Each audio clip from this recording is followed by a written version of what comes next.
السلام علیکم ورحمۃ اللہ وبرکاتہ۔ بسم اللہ الرحمن الرحیم۔ غازی زہد حسین کی داستان زندگی۔ دوستو 1961 میں ایک عیسائی مبلغ پادری سیمول نے مغل پورا ورکشاپ میں دوران تبلیغ آپ صلی اللہ علیہ وسلم کی شان میں کچھ نازیبا الفاظ استعمال کیے۔ زہد حسین اور اس کے ساتھیوں نے سیمول کو سختی سے منع کیا کہ وہ اپنی ہرزہ سرائی بند کرے، لیکن وہ شیطان اپنی شرارت سے باز نہ آیا، جس پر زہد حسین نے مشتعل ہو کر اس گستاخ کا سر پھاڑ دیا، جس کے نتیجے میں وہ بدبخت ہلاک ہو گیا۔ زہد حسین نے عدالت کے روبرو اعتراف قتل کر لیا، جس پر اس کو اشتعال انگیزی کی بنا پر صرف جرمانے کی سزا دی گئی۔ اس کے خلاف ہائی کورٹ میں نگرانی دائر کی گئی، جو خارج ہوئی۔ اس مقدمے کی پیروی ڈاکٹر جاوید اقبال ریٹائرڈ جج سپریم کورٹ نے کی، جو اس وقت پیشہ قانون سے وابستہ تھے، اور ان کی معاونت بردار عزیز میاں شیر عالم نے کی۔ سال 1964 میں اس غازی زہد حسین کو جب یہ معلوم ہوا کہ لاہور کی ایک عیسائی مشینری کی مشہور دکان پاکستان بائبل سوسائٹی انارکلی میں ایک رسوائے زمانہ کتاب اسمار شیری فروخت ہو رہی ہے، جس میں رسول کریم صلی اللہ علیہ وسلم کے بارے میں توہین آمیز مواد موجود ہے، اس پر یہ مرد غازی ایک بار پھر تڑپ اٹھا اور اپنے معتمد ساتھی الطاف حسین شاہ کے ساتھ مل کر اس نے بائبل سوسائٹی کی اس دکان میں جہاں یہ کتاب فروخت ہو رہی تھی آگ لگا دی، اور اس کے منیجر ہیکٹر گوہر مسیح پر الطاف حسین نے پستول سے قاتلانہ حملہ کر دیا، لیکن وہ بال بال بچ گیا۔ عدالت کے سامنے جب یہ مقدمہ پیش ہوا تو ان دونوں نے بلا پس و پیش اقبال جرم کیا، جس پر علاقہ مجسٹریٹ نے دونوں کو 3 سال سزائے قید سنائی، اور ایڈیشنل جج لاہور نے اس سزا کو بحال رکھا۔ اس فیصلے کے خلاف لاہور ہائی کورٹ میں نگرانی دائر ہوئی۔ زہد حسین کے عزیزوں کو جو اس مقدمے کی پیروی کر رہے تھے، خواب میں بشارت ہوئی کہ میاں شیر علی ایڈوکیٹ کو ملزمان کی جانب سے وکیل مقرر کریں۔ چنانچہ ان کی جانب سے میاں شیر عالم اور استغاثے کی جانب سے مسٹر جری ریٹائرڈ پبلک پرسیکیوٹر پیش ہوئے۔ مقدمہ جب جسٹس شیخ شوکت علی کے سامنے پیش ہوا تو فاضل جج نے مسٹر جری کو مخاطب کرتے ہوئے کہا، اگرچہ کہ وہ خود ایک گنہگار مسلمان اور مذہبی رواداری کی حمایت میں ہمیشہ پیش رہے ہیں، لیکن اس کتاب میں پیغمبر اسلام صلی اللہ علیہ وسلم کے بارے میں جو قابل اعتراض باتیں منسوب کی گئی ہیں، وہ ان کے لیے بھی ناقابل برداشت ہیں، جنہیں پڑھ کر ان کا خون بھی کھول رہا ہے۔ اس لیے انہوں نے ملزم کو مزید قید میں رکھنے سے انکار کر دیا اور حکومت کو ہدایت کی کہ وہ اس کتاب کو فوری طور پر ضبط کر لیں۔ غازی احمد دین شہید۔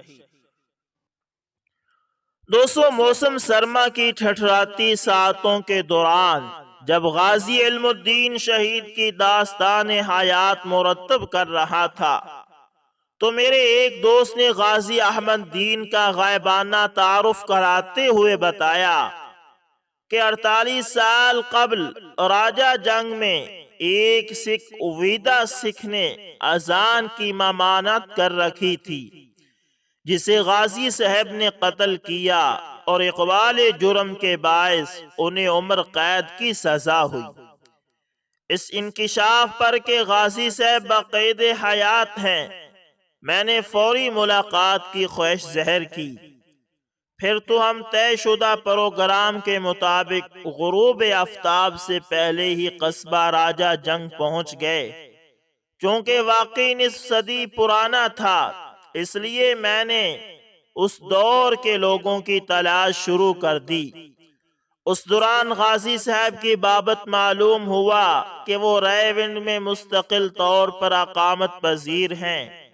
راجہ جنگ میں چند ایک سے ملا بھی۔ غروب آفتاب سے کچھ دیر بعد ہم رائے ونڈ کے لیے روانہ ہو گئے، اور جب میں غازی احمد دین کے در پہ دستک دے رہا تھا تو میری قوت سماعت سے مساجد سے گونجنے والی اللہ اکبر کی صدائیں ٹکرا رہی تھی۔ قصبہ راجہ جنگ جو تقریباً 500 سال سے آباد چلا آ رہا ہے، 50 سال قبل بھی اس قصبہ میں مسلمانوں کی آبادی سکھوں سے زیادہ تھی، لیکن اس کے باوجود ویدا سنگھ نے اس قصبے میں آذان کی ممانعت کر رکھی تھی، کیونکہ اس کے آباء و اجداد سے یہ سلسلہ چلا آ رہا تھا، اور اس قصبے کے لوگوں کو مقامی مساجد سے آذان سنے 140 سال سے زیادہ عرصہ بیت چکا تھا۔ اس بستی میں 140 سال بعد کس طرح دوبارہ آذان کی آواز گونجی، یہ سب غازی احمد دین کی زبانی سنیے اور اپنے ایمان کو تازہ کرتے جائیے۔ آئیں اور غازی صاحب کی زبانی سنتے ہیں ایک داستان۔ جب غازی علم الدین شہید کا جنازہ پڑھائے جانے کا اعلان لاہور کی مساجد میں ہو رہا تھا، اس وقت میں شادرہ میں تھا۔ سب کام چھوڑ کر میں بھی جنازہ پڑھنے کے لیے چل دیا۔ ایسا دکھائی دیتا تھا کہ ہر کوئی اسی سمت چلا جا رہا ہے۔ جب میں بھاٹی چوک داتا صاحب پہنچا تو وہاں پولیس کی بھاری نفری موجود تھی، اور لوگوں کے بڑے بڑے گروپ نمازی جنازہ میں شرکت کے لیے وہاں سے روانہ ہو رہے تھے۔ میں بھی ایک گروپ کے ساتھ ہو لیا۔ حرمت رسول صلی اللہ علیہ وسلم کے فدا یعنی حرمت رسول صلی اللہ علیہ وسلم پر قربان ہونے والے غازی علم الدین شہید کی نماز جنازہ کے لیے جب صفیں ترتیب دی گئیں تو میں نے حساب لگایا کہ میرا نمبر 17ویں صف میں تھا۔ جنازہ دیکھ کر میں نے یہ تمنا کی کہ اللہ مجھے بھی یہ رتبہ عطا فرمائے۔ کچھ عرصہ بعد جھنگ شہر میں ایک اکالی سکھ نے ایک مسلمان عورت کو اغوا کر لیا اور اسے اکالی بنا کر شادی کر لی۔ اس پر ایک مسلمان نے دونوں کو قتل کر دیا، اور پھر ایک ہندو کھتری کو جو قصور میں حضرت بابا بلے شاہ کو گالیاں دیتا تھا، محمد صدیق نامی شخص نے قتل کر دیا اور اللہ کے نام پر پھانسی کے تختے پر جا پہنچا۔ ان واقعات نے مجھے جنونی بنا دیا، کیونکہ میں بہت عرصہ سے سنتا چلا آ رہا تھا کہ ایک سکھ ویدا سنگھ نے جو قصبہ راجہ جنگ کا رہنے والا ہے وہاں مسجد میں اذان کی ممانعت کر رکھی ہے۔ اس سکھ کے خلاف مسلمانوں کی طرف سے تھانہ مصطفیٰ آباد للیانی میں تقریباً 250 رپورٹیں درج تھی۔ میں ہر وقت سوچا کرتا تھا کہ کیوں نہ اس سکھ کو جو مسلمانوں کو پریشان کرتا ہے جہنم واصل کر دوں۔ ان دنوں میرا ذریعہ معاش کاشتکاری تھا، اور میں ریون کے قریبی موضوع برہان پور حکیمہ والا میں اقامت پذیر تھا۔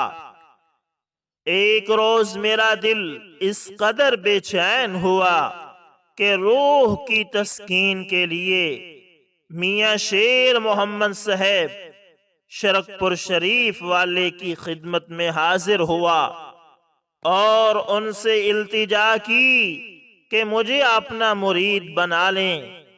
جواباً پیر صاحب نے اپنے مریدوں سے فرمایا، آج ایک خاص آدمی آیا ہے، اس کی اچھی طرح دیکھ بھال کی جائے۔ اور پھر میں جتنی دیر وہاں رہا تمام مرید میرے ارد گرد ہی رہے۔ پیر صاحب مجھے بغور دیکھتے رہے لیکن کہا کچھ نہیں۔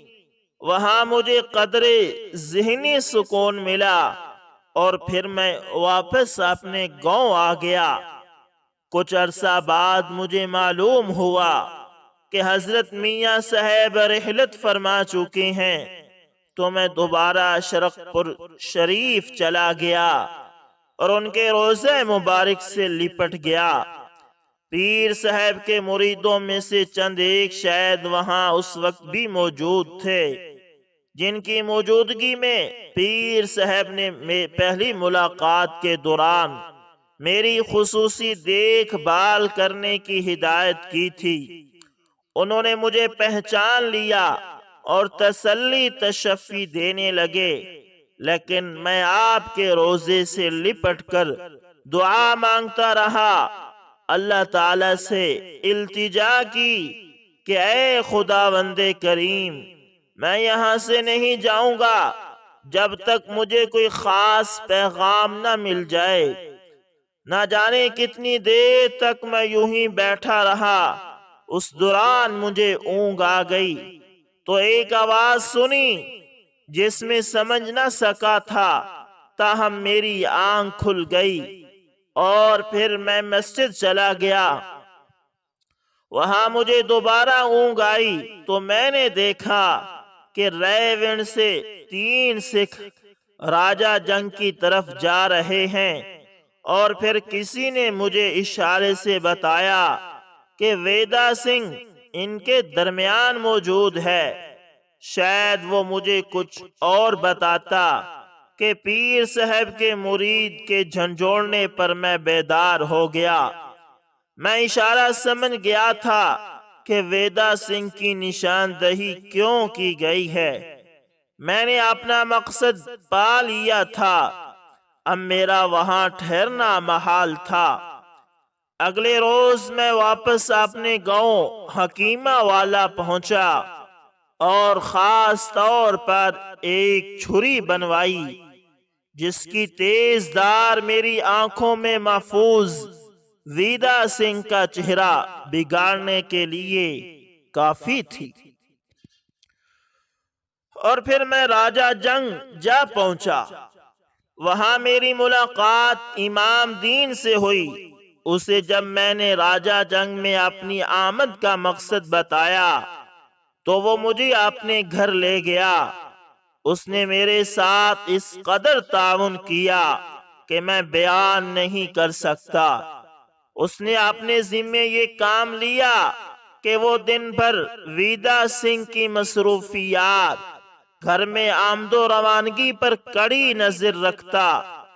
ویدا سنگھ ہر وقت اپنے ساتھ محافظ رکھتا تھا اور خود بھی بڑا شہزور تھا، لہذا امام دین نہیں چاہتا تھا کہ اگر میں اس پر حملہ کروں تو میرا نشانہ خطا ہو جائے، کیونکہ ایسی صورت میں وہ علاقے کے تمام مسلمانوں کے لیے مصیبت بن جاتا۔ میں کچھ دن امام دین کے گھر رہا۔ اس وقت تک کسی کو وہاں میری موجودگی کا علم نہ تھا۔ پھر ایک روز امام دین نے مجھے یہ خوشخبری سنائی کہ آج رات تو میں ویدا سنگھ کی حویلی چھوڑ آؤں گا۔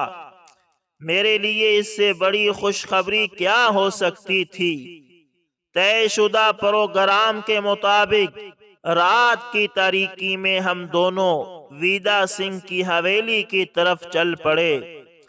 راستے میں ہماری کسی سے ملاقات نہ ہوئی، اور پھر ایک بڑی حویلی کے قریب پہنچ کر امام دین رک گیا۔ میں جان چکا تھا کہ ویدا سنگھ کی حویلی یہی ہوگی۔ ایک طرف دیوار کے ساتھ مل کر امام دین بیٹھ گیا اور میں اس کے کندھوں پر سوار ہو گیا، اور میں نے حویلی کی دیوار عبور کی۔ میں بڑی احتیاط سے دیوار کی دوسری طرف اترا۔ صحن میں اس وقت بہت سے لوگ سوئے ہوئے تھے۔ تاریکی کے باعث مجھے یہ معلوم نہیں ہو رہا تھا کہ ویدا سنگھ کس چارپائی پر ہے۔ بہت دیر اسی کوشش میں رہا، لیکن کامیاب نہ ہوا۔ میں نے یہ سوچ کر واپسی کی راہ لی کہ اگر یہاں ویدا سنگھ کے ساتھی جاگ پڑے تو میں اپنے مقصد میں کامیاب نہ ہو سکوں گا۔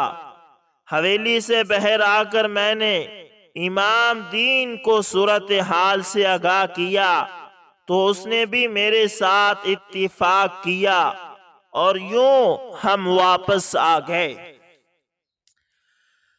چند روز بعد امام دین کو جب معلوم ہوا کہ ویدا سنگھ اپنی حویلی میں موجود ہے تو ہم نے رات گئے اپنے منصوبے کو عملی جامہ پہنانے کا پروگرام بنایا۔ پہلے کی طرح جب میں حویلی میں داخل ہوا تو زمین پر میرے چھلانگ لگانے کی آواز سے چند جوان جاگ اٹھے، اور میں ایک کونے میں مویشیوں کے پیچھے جا چھپا۔ اب کی بار بھی ویدا سنگھ کو شکار کرنے میں ناکام رہا، اور مجبوراً مجھے واپس لوٹنا پڑا۔ اس روز میں نے اس معاملے پر غور کیا تو میری عقل میں یہ بات آئی کہ خواب میں تو حضرت میاں صاحب نے مجھے جو نقشہ سمجھایا تھا وہ جگہ راجہ جنگ سے ریونڈ آتے ہوئے دکھائی گئی تھی۔ تب مجھے ہوش آیا کہ مجھے حکم کیا دیا گیا ہے اور میں کیا کر رہا ہوں۔ میں نے امام دین سے کہا کہ معلوم کرو ویدا سنگھ ریونڈ کب جا رہا ہے۔ امام دین ویدا سنگھ کے پیچھے سائے کی طرح لگ گیا، اور ایک روز شام کے وقت وہ باہر سے آیا اور مجھے بتایا کہ ویدا سنگھ اگلے روز ریونڈ جا رہا ہے اور اس کے باڈی گارڈ بھی ساتھ ہی ہوں گے۔ میں نے بڑی بے چینی سے رات گزاری۔ اگلے روز میں منہ اندھیرے امام دین کے گھر سے نکلا اور راستے میں ایک پل پر جا کر بیٹھ گیا۔ بہت دیر بعد 3 سکھ راجہ جنگ سے ریونڈ کی طرف جاتے ہوئے دکھائی دیے۔ میں نے ویدا سنگھ کو اس کی چال اور کچھ خواب میں دیکھے ہونے سے پہچان لیا۔ وہ میرے قریب پہنچا اور آگے بڑھ گیا، اور میں تیز تیز قدم اٹھاتا ان کے پیچھے چل دیا۔ میں نے اپنی دھوتی کی ڈھب سے چھری نکالی۔ موت اور ویدا سنگھ میں صرف چند قدم کا فاصلہ تھا کہ اچانک میری نظروں کے سامنے وہی نقشہ گھوم گیا کہ ویدا سنگھ ریونڈ سے راجہ جنگ جا رہا تھا۔ میں نے چھری دوبارہ ڈب میں رکھ لی اور مطمئن ہو کر ان کے پیچھے پیچھے چل دیا۔ شہر میں اپنی مصروفیات کے بعد ویدا سنگھ پولیس تھانے چلا گیا، اور میں تھانے سے باہر ایک جگہ بیٹھ کر اس کی واپسی کا انتظار کرنے لگا۔ کچھ دیر بعد جب ویدا سنگھ تھانے سے باہر نکلا تو اس کے محافظوں کے علاوہ تھانے دار اور تھانے کا عملہ بھی اس کے ساتھ تھا۔ تھوڑے فاصلے پر آ کر وہ رکے اور الوداعی ملاقات کی۔ تھانے دار اور دوسرا عملہ واپس ہوا تو ویدا سنگھ اپنے محافظوں کے ہمراہ راجہ جنگ کی طرف چل دیا۔ پولیس اسٹیشن سے کچھ دور کپاس بیلنے کا کارخانہ تھا، اس کے دونوں باڈی گارڈ کارخانے میں چلے گئے اور اللہ تعالی نے مجھے حصول مقصد کا موقع فراہم کر دیا۔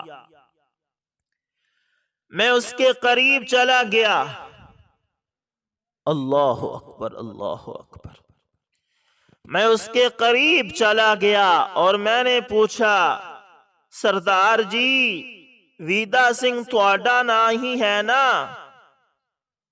اوہ بچڑے ویدا سنگھ مینوں ہی کہندے نے۔ ویدا سنگھ نے انتہائی فرعونیت سے جواب دیا۔ میں نے پھر پوچھا، مسجد وچ آزان تمہیں نے ہی نہیں ہون دیتی نا؟ اس پر ویدا سنگھ نے گردن اکڑاتے ہوئے اپنے ہاتھ میں پکڑا جس پر شام چڑھی تھی، گردن کی پشت پر رکھ کر دونوں بازوؤں کو پیچھے سے کونیوں تک رکھتے ہوئے کہا، وی ساڈا ہی کم ہے بچڑے، تے پھر تگڑا ہو جا ویدے سنگھ، اج اللہ دے دشمن دی خیر نہیں ہے۔ اور پھر پلک جھپکنے میں چھری کا پھل ویدا سنگھ کے پیٹ میں تھا۔ میرا پہلا وار ہی اتنا شدید اور ٹھکانے پر لگا تھا کہ ویدا سنگھ اوندے منہ زمین پر جا گرا اور اس کی انتڑیاں پیٹ سے باہر آ گئی تھی۔ میں خون آلود چھری لے کر تھانے کی طرف دوڑ پڑا۔ اسد اللہ خان تھانے دار کو جب میں نے بتایا کہ میں ویدا سنگھ کو قتل کر آیا ہوں تو اسے یقین نہیں آ رہا تھا۔ میں تھانے دار کو لیے جائے وقوع پر پہنچا تو اس وقت ویدا سنگھ ٹھنڈا ہو چکا تھا اور اس کے محافظ قریب کھڑے تھے۔ پولیس نے نیش اپنی تحویل میں لے لی اور مجھے پولیس اسٹیشن لے آئی۔ تھانے دار نے مجھے کہا کہ فرار ہو جاؤ بیٹا، لیکن میں نے انکار کر دیا۔ اس وقت دن کے 2 بج رہے تھے۔ 1938 فروری کا مہینہ اور تاریخ غالباً 18 تھی اور شاید جمعے کا مبارک دن تھا۔ ویدا سنگھ کے قتل کی خبر جب راجہ جنگ پہنچی تو اس کا بیٹا سوہن سنگھ پولیس تھانے آیا اور جب اس نے مجھے وہاں چارپائی پر بیٹھے دیکھا تو تھانے دار پر برس پڑا کہ ایک قاتل کو مہمان بنا کر بٹھایا ہوا ہے۔ تھانے دار نے جواباً کہا کہ آپ FIR درج کرائیں، اس قاتل کو تو میں اپنے سر پر بھی بٹھاؤں تو کم ہے۔ ویدا سنگھ کے قتل کے بعد اسی روز مغرب کی اذان کھجور والی مسجد میں دی گئی، جس کا سلسلہ اب تک جاری ہے اور تا قیامت جاری رہے گا۔ تھانے دار کے اس جواب پر سوہن سنگھ نے نرم لہجے میں مجھے کہا، جن 5 سکھوں کے نام تمہیں بتاتا ہوں ان کے نام بھی آپ نے ساتھ لکھوا دو۔ لیکن میں نے انکار کرتے ہوئے کہا، یہ قتل احمد دین نے کیا ہے اور صرف احمد دین کا نام ہی لکھا جائے گا۔ ویدا سنگھ کے قتل کی خبر سن کر اگلے روز ڈپٹی کمشنر وہاں آ گیا۔ میرے بیانات لیے اور پھر مجھے ریون سے قصور منتقل کر دیا گیا۔ مقدمے کی کارروائی شروع ہوئی۔ میں نے کوئی وکیل نہ کیا۔ مقدمے کے دوران سید مبارک علی شاہ، حاجی رب نواز اور شیر نواز خان میرے پاس آئے اور ہر قسم کے تعاون کا وعدہ کیا اور میری اخلاقی اور مالی مدد بھی کرتے رہے۔ میں نے اقبال جرم کر لیا تھا، اس لیے وکلاء صاحبان کی کسی نے نہ سنی۔ عدالت میں مجھ سے چھریوں کی شناخت کرائی گئی۔ میرے سامنے 25 چھریاں رکھی گئی تھی، لیکن میں نے اپنی چھری شناخت کر لی۔ پھر میرے فیصلے کا دن مقرر ہو گیا، اس کے ساتھ ہی مجھے فیروز پور جیل بھیج دیا گیا۔ سیشن جج فیروز پور نے، جو ایک مسلمان تھا، اپنے فیصلے میں مجھے 14 سال کی قید سنائی اور مجھے لاہور سینٹرل جیل منتقل کر دیا گیا۔ 6 ماہ بعد یہی سیشن جج مجھے ملنے آیا، مجھ سے معافی مانگی، 700 روپے اور قرآن پاک کا نسخہ مجھے دیا۔ رقم میں نے واپس کر دی اور قرآن پاک جیل کے ایک قیدی کو دے دیا، کیونکہ میں قرآن نہیں پڑھ سکتا تھا۔ اپریل 1940 میں مجھے کالے پانی لے جانے کا حکم سنایا گیا۔